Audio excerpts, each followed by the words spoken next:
Good morning. My name's Dr. Milliner, and I am coming to you representing our entire faculty. Too many colleges feel like one another. The New York Times columnist David Brooks made that statement in his book, The Second Mountain, and it's hard to argue with that. Colleges are often just the same. And then Brooks adds this: but the ones that really leave a mark on their students, St. John's, Kenyon, Wheaton, MIT, have the courage to be distinct. Yeah, okay, good.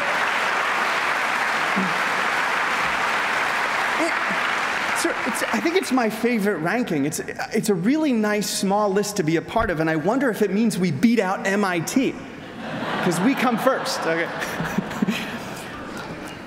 But the better question is, what is that mark? What's so courageously distinct about Wheaton that it makes it worth the tuition, the travel, the loans, the moving in? And I think that our architecture answers that question, which is convenient enough because you're going to be seeing a lot of it. It's been said that our main campus buildings encapsulate the tensions in American Christianity. Let me explain that. The rugged, Romanesque, almost medieval style of Blanchard Hall is a mighty fortress of doctrine. Limestone walls protecting and defending what is sacred. And on the other hand, there's the Billy Graham Center, which looks completely different. It's built in the mainstream American neoclassical style. Think of the White House. And it might therefore represent Christian accommodation and adaptation to the American way of life.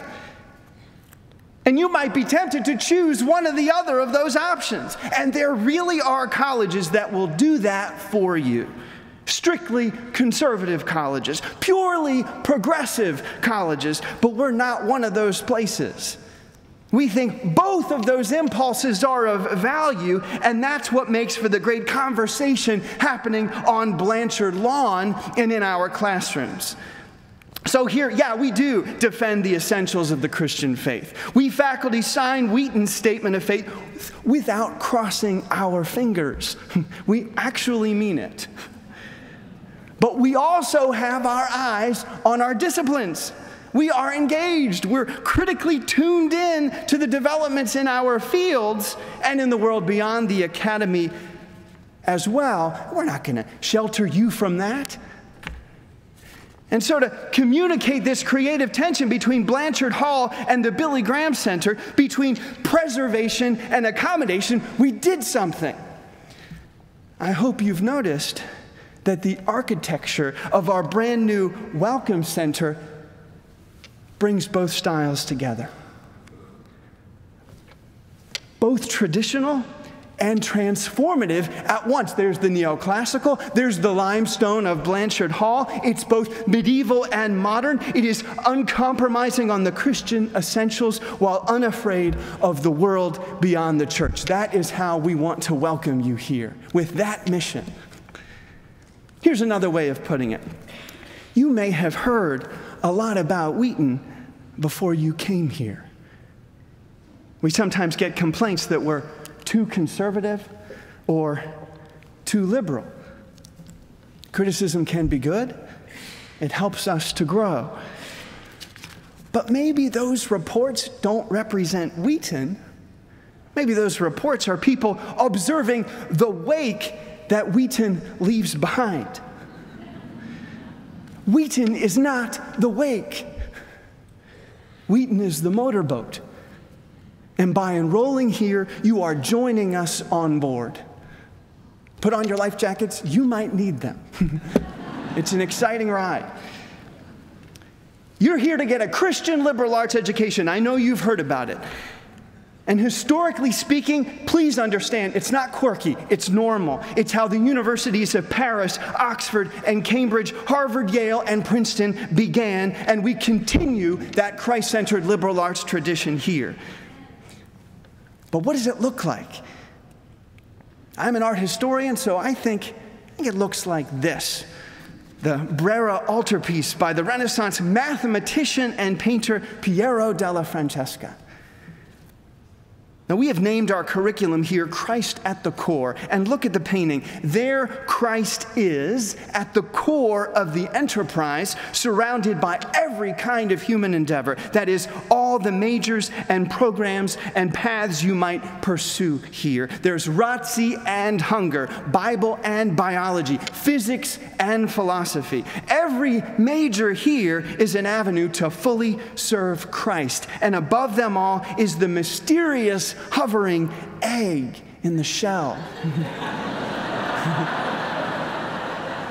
It's not about the omelet bar, which is great. I think it symbolizes the cosmic egg of all creation. Because as Mark Knoll puts it, to study the works of creation is to study the works of Christ. Now, there are those who say that a liberal arts education should undermine this pretty picture. To be Christian, they suggest, is a bit too narrow. Sure, you might start that way, but a good education, they'll tell you, should end like this. You can see it at the Art Institute of Chicago. You get a free membership in your time as a student here. It's a beautiful painting, but they think, hey, that's what you'll end up like. Your worldview completely warped with no recognizable Christ anywhere to be found. And the people who suggest that, you know what? They're on to something. You are here to be stretched. We want you to challenge your assumptions and interrogate your convictions. So be fearless in asking questions. And if those questions cause you to question your faith, remember the words of the 20th century philosopher Simone Weil. If one turns aside from Christ to go toward the truth, one will not go far before falling into his arms. She was a brilliant woman, probably smarter than anyone on this campus. And that was her conclusion from vigorous exploration. So if you question thoroughly and explore vigorously, by the time you are done here, my guess is that your education will make you look a lot different from when you began. But I think a better picture of that transformation might be this painting by Salvador Dali. Now, Dali was a surrealist, avant-garde painter who came back to Christian faith later in life, and this wild image is his testimony to that return. He seems to be saying that, it is possible for your world to be flipped upside down and for Christ to still be at the center of it. Notice that the cosmic egg still hovers uncracked.